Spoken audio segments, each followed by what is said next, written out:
अंतरिक्ष एक ऐसी जगह है जहां पर अंततः कल्पना की पराकाष्ठा देखने को मिलती है। हम लोग जितना भी क्यों ना सोच ले, परंतु एक बात तो हमें माननी पड़ेगी कि अंतरिक्ष जैसा सुंदर व उत्साहजनक स्थान शायद ही हमें कहीं और देखने को मिले। ऐसे में इस जगह के बारे में और भी जिज्ञासा हम लोगों के अंदर पैदा होने लगती है। खैर, आज के हमारे इस वीडियो का विषय एक बहुत ही खास चीज के बारे में है, जिसको हम जेम्स वेब की जेली के नाम से भी जानते हैं। और ये विषय वाकई में काफी ज्यादा रोचक भी है। जब भी बात किसी जेली फिश के बारे में आती है, तब हमारे मन में सबसे पहले एक सुंदर सी छवि जेली फिश की ही आती है। कैसे जेली फिश एक सुंदर सी जीव होकर समंदर में अपनी भव्यता बिखेरती है, ये सब तो आप लोगों ने पहले भी अपने टेलीविजन के सेट पर देखा ही होगा। परंतु क्या कभी आपने एक जेलीफिश अंतरिक्ष में देखा है? जी हाँ, आप लोगों ने बिल्कुल सही सुना। एक जेलीफिश जैसी दिखने वाली चीज जो पूरे ब्रह्मांड की शोभा बढ़ाती है। मेरे हिसाब से बहुत ही कम लोगों को इस चीज के बारे में पता होगा, क्योंकि इसके बारे में इंटरनेट पर भी ज्यादा लोग चर्चा भी नहीं करते हैं। ज्यादातर लोगों को ये पता होगा कि समंदर में जैसे जेलीफिश बिना किसी फिक्र के एक बहती मृदु हवा की जैसी तैरती चली जाती है, ठीक उसी तरह हाल ही में जेम्स वेब की लेंस के सामने एक बहुत ही सुंदर जेलीफिश आकृति की एक आकाशगंगा आ चुकी है। वैज्ञानिकों को इस आकाशगंगा की उत्पत्ति या इसके आने की वजह के बारे में अभी तक कुछ भी पता नहीं चल पाया है। यह आकाशगंगा देखने में किसी सुंदर जेलीफिश से कम नहीं है। ज्यादा गौर से देखने पर आपको इस आकाशगंगा से बाहर की ओर निकलने वाले नीले रंग के कई टेंटाकल्स देखने को मिलेंगे। हालांकि अगर आप इस गैलेक्सी को एक्सरे के मदद से देखेंगे, तब आपको इसके पीछे से गर्म गैस से बनी एक लंबी पूंछ नजर आएगी। वैसे एक खास बात यह है कि जब से अंतरिक्ष में जेम्स वेब को लॉन्च किया गया है, तब से वैज्ञानिक इस तरह के जेलीफिश गैलेक्सी के बारे में रिसर्च कर रहे हैं। जेम्स वेब के माध्यम से इस तरह के गैलेक्सी की पूंछ में ज्यादातर नए सितारों को बनने की प्रक्रिया को देखा जा सकता है। परंतु विडंबना की बात तो ये है कि आज तक हमें इस गैलेक्सी की पूंछ में बन रहे इन सितारों की बनने की असल वजह के बारे में कुछ भी नहीं पता चल पाया है। ऐसे में इसके ऊपर वैज्ञानिक काफी ज्यादा शोध कर रहे हैं और इसके पीछे छुपी असली वजह को ढूंढ रहे हैं। पूंछ में बन रहे सितारे हमारे लिए काफी ज्यादा अनजान है, क्योंकि एक ही समय पर इतनी भारी मात्रा में सितारों का बनना कोई आम बात नहीं है। इसके अलावा वैज्ञानिकों को इस प्रक्रिया के बारे में ज्यादा कुछ पता नहीं है। इस गैलेक्सी क्लस्टर को अबेल 3627 का नाम दिया गया है। एक गैलेक्सी क्लस्टर केवल और केवल खाली स्थान से घिरा हुआ स्थान नहीं है। आप लोगों को बता दूं कि दो गैलेक्सी के बीच मौजूद जगह शून्य नहीं बल्कि गर्म गैस से भरा हुआ होता है। वैसे गैलेक्सी क्लस्टर के बाहर मौजूद गैलेक्सी उस गैलेक्सी क्लस्टर के लिए हेडविंड का काम करते हैं। वैसे इसके कारण छोटे व कम ताकतवर गैलेक्सी से कॉमेस्टिक डस्ट और गैस खींचते हुए बाहर की ओर चला आता है।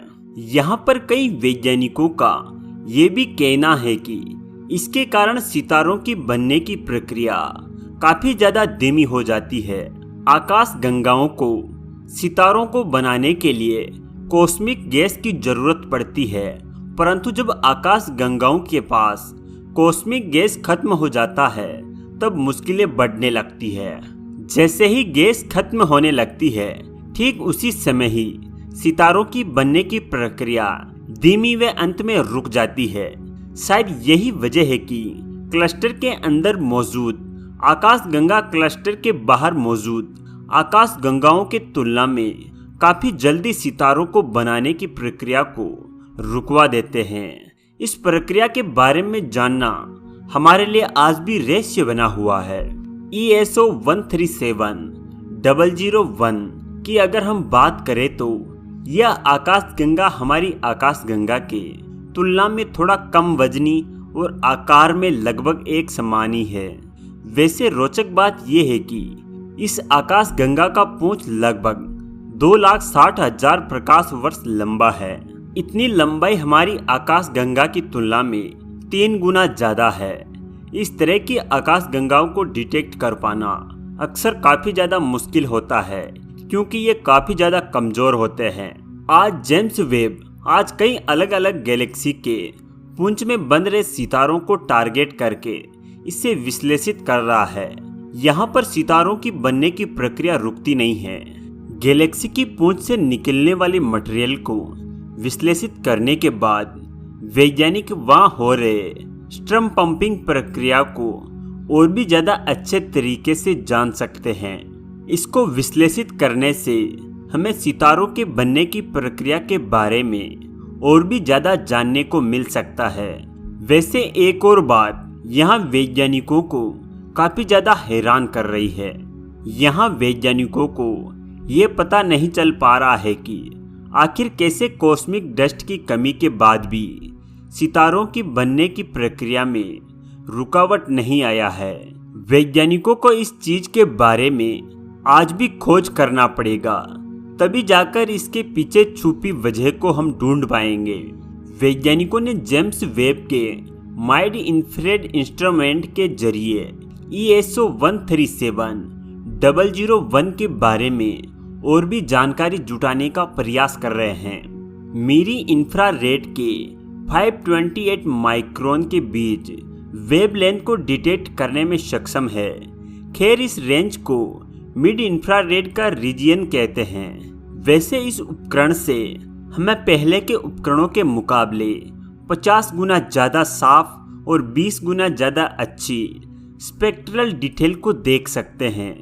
इसके अलावा ये उपकरण हाइड्रोजन के साथ साथ सल्फर और ऑक्सीजन के एटम से निकलने वाले प्रकाश की किरणों को भी डिटेक्ट करने में सक्षम है। ब्रह्मांड में अगर कई सितारे बन रहे हैं तब वहाँ PHS कणों का होना अनिवार्य है, और MIRI इन कणों के बारे में भी काफी कुछ जानकारी जुटाने में सक्षम है।